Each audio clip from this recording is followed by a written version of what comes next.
Asambleísta José Agualsaca.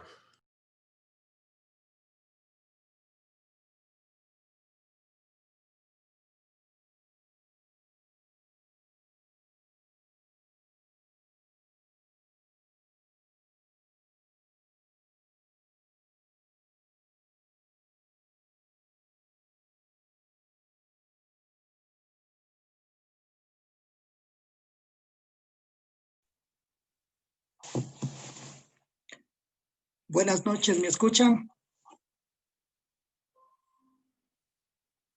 Buenas noches. Lo escuchamos, asambleísta. Señor presidente de la Asamblea Nacional, señoras y señores asambleístas. La importancia de este juicio político al que ciertos poderes lo tratan de descalificar y desprestigiar, así como evadirlo, es una atribución de la función legislativa de acuerdo al artículo 120 de la Constitución de la República.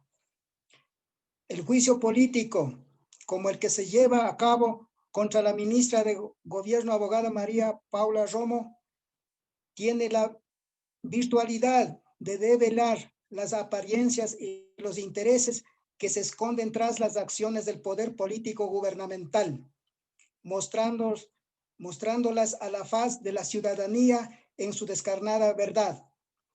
Como en este caso, que es necesario establecer antes que argumentaciones jurídicas sobre los hechos, el origen de la violencia y el carácter de una dictadura de clase contraria a los intereses de la nación y del pueblo ecuatoriano. Si bien este juicio político se fundamenta en tres causales sobre los acontecimientos ocurridos en el mes de octubre del 2019, sobre la justa indignación y la protesta del pueblo, a saber: 1.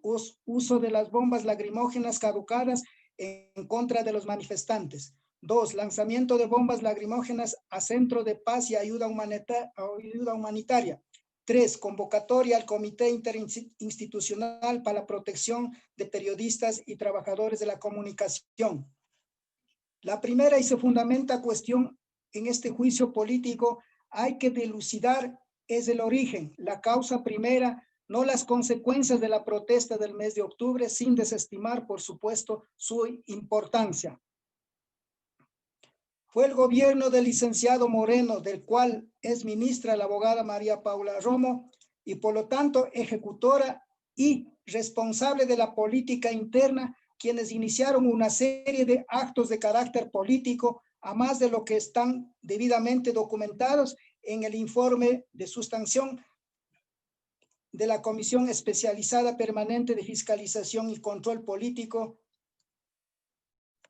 El sorprendente y descomunal engaño y traición al pueblo que votaron por un proyecto y por un programa de realizaciones democráticas que se trocó de la noche a la mañana en un programa neoliberal, en una alianza con las oligarquías financieras, bancarias, el capital transnacional, el abandono de una política de integración y solidaria con las naciones latinoamericanas y del Caribe, el abandono y la ruptura de la UNASUR, renunciando y clausurando la sede en Quito, el sometimiento a la política exterior de Washington, al Fondo Monetario Internacional, en violación expresa a los principios de las relaciones internacionales establecidos en el artículo 416 y 424 de la Constitución de la República. Para ajustarse a los dictados acuerdos del Fondo Monetario Internacional en procura de créditos y cumplir en primer lugar con los acreedores y tenedores de bonos, y no son con las necesidades del país. Se adoptaron una serie de medidas como la expedición del decreto ejecutivo 833 denominado Decreto de Austeridad, mediante el cual se suprimía el subsidio a las gasolinas y el derivado, que a mi juicio fue el detonante, porque la indignación popular ya se había incubado desde los inicios del gobierno al dar un giro de 180 grados en la política. La reducción de presupuestos a la salud y a la educación, sin contar con otras medidas contra los trabajadores, reduciendo su salario. El movimiento campesino enfrentando desalojos y reversión de tierras que fueron entregadas a las organizaciones campesinas en el gobierno de Rafael Correa Delgado.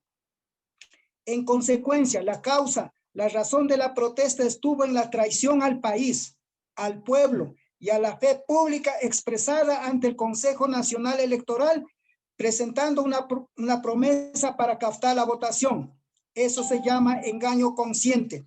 Desde ese momento el gobierno se deslegitimó ante el incumplimiento de las normas del Código de la Democracia y de la Constitución, que solemnemente juró observar y defender en la posición de mando. La misma abogada, ministra de Gobierno, es fundadora del movimiento Ruptura, aliado al gobierno, que en sus inicios insinuaba una ruptura con el pasado, la corruptela y los círculos privilegiados del poder. Con sus acciones en el cargo que ostenta, puso al descubierto que el verdadero sentido del nombre de su organización era una ruptura con la izquierda, con los sectores populares que decía que representaba al ponerse al servicio de los que usted, señora ministra, en algún momento dijo que iba a combatir. Eso en ciencia política se llama diversionismo político, para no utilizar otro calificativo. Precisamente la realidad ha revelado sus verdaderos designios y propósitos que estaban ocultos. Pocas veces en la historia del Ecuador hemos estado en presencia de un engaño tan brutal, tan corrupto y de una traición en toda línea a los intereses de la nación y el pueblo. Señor presidente, señores y señores asambleístas, este es el verdadero trasfondo de los hechos y de la identidad de los responsables políticos que ocasionaron la justa protesta que nuestras nacionalidades y pueblos en esos días personificamos a toda la nación ecuatoriana unitaria, intercultural, plurinacional y laica. Ahora me voy a referir a los elementos concretos de sustanción hechos por la Comisión de Fiscalización y Control Político, mismas que están respaldadas por múltiples informes nacionales e internacionales y por millones de ojos que espectaron con asombro la desproporcionada violencia de la fuerza pública. El movimiento indígena de diversas vertientes que sumaron transportistas, desocupados, estudiantes, profesionales de la salud y pobladores de los barrios de Quito como de otras ciudades, militantes y organizaciones políticas para rechazar esta política neoliberal. En todo este proceso de lucha se fue incrementando la confrontación con la fuerza pública, que utilizaba métodos más represivos, hasta el 13 de octubre, en el que se produce la reunión de mediación de la ONU y la Iglesia Católica, en la que se acordó la eliminación del decreto ejecutivo 883. Las consecuencias en este juicio político se debaten para votar por la censura de la ministra de Gobierno son las siguientes: la declaratoria del estado de excepción para poder aplicar el uso de la fuerza pública, el uso excesivo de la fuerza por parte de la policía para reprimir a los manifestantes, cuyo único fin era el rechazo a las medidas económicas dictadas por el gobierno. Como dicen todos los informes, que arrojaron bombas de gas lacrimógeno en espacios cerrados, como en la Casa de la Cultura, la Universidad Politécnica y la Universidad Salesiana, y se rociaron con gas a personas que estaban en el suelo. Se utilizaron bombas lacrimógenas caducadas, agravando su poder letal. El saldo fue lo siguiente: 11 muertos por uso excesivo de la fuerza, 1.228 ciudadanos detenidos, 455 policías heridos, 15 personas perdieron un ojo, 1.507 pacientes heridos y con asfixia fueron atendidos en el Sistema Nacional de la Salud Pública. Y 2 jóvenes, José Daniel Chiluiza y Marco Humberto Otto Rivera, fueron arrojados del puente de San Roque el 7 de octubre, perdiendo la vida. En lo económico, el país dejó de percibir 1.600 millones de dólares en 11 días de protesta por la política equivocada, por decir lo menos, y la tosudez de los gobernantes. La Fiscalía mantiene abiertos 819 investigaciones por 30 delitos hasta el momento. No se ha esclarecido el incendio de la Contraloría y todo apunta a que fue una parte de la provocación urdida desde adentro. Todavía hay 277 personas procesadas. El país ha quedado dividido y golpeado. Se plantea hacia un futuro seguir con esta misma política, se prevé el uso de armas letales contra el pueblo, según el proyecto del Ministerio de Defensa número 159, que ha sido impugnado ante la Corte Constitucional.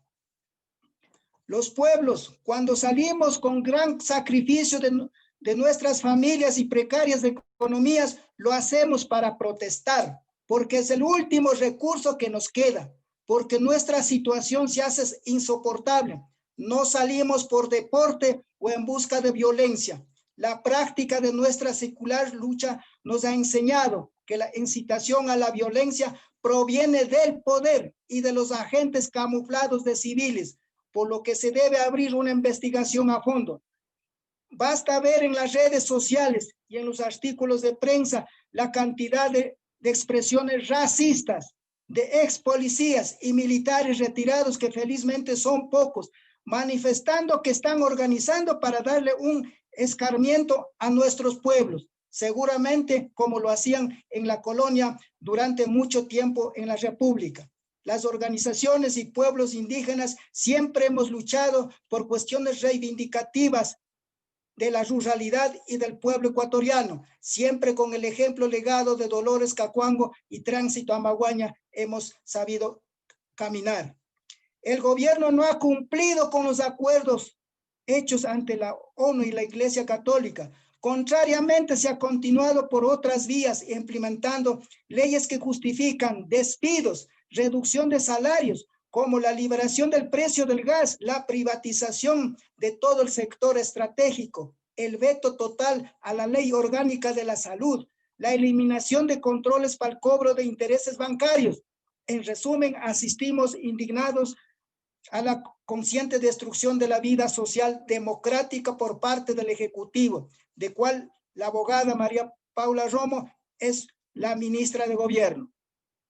En la perspectiva inmediata se hacen nuevas concesiones al Fondo Monetario Internacional para obtener nuevos préstamos y, según fuentes oficiales, el gobierno tiene previsto la elevación del 15% del IVA para el próximo año, la liberación de los precios de gasolina y el gas a través de la libre importación y proyectos para privatizar sectores estatales o darlos en concesión, como el puerto de Esmeraldas y otros sectores estatales de la producción.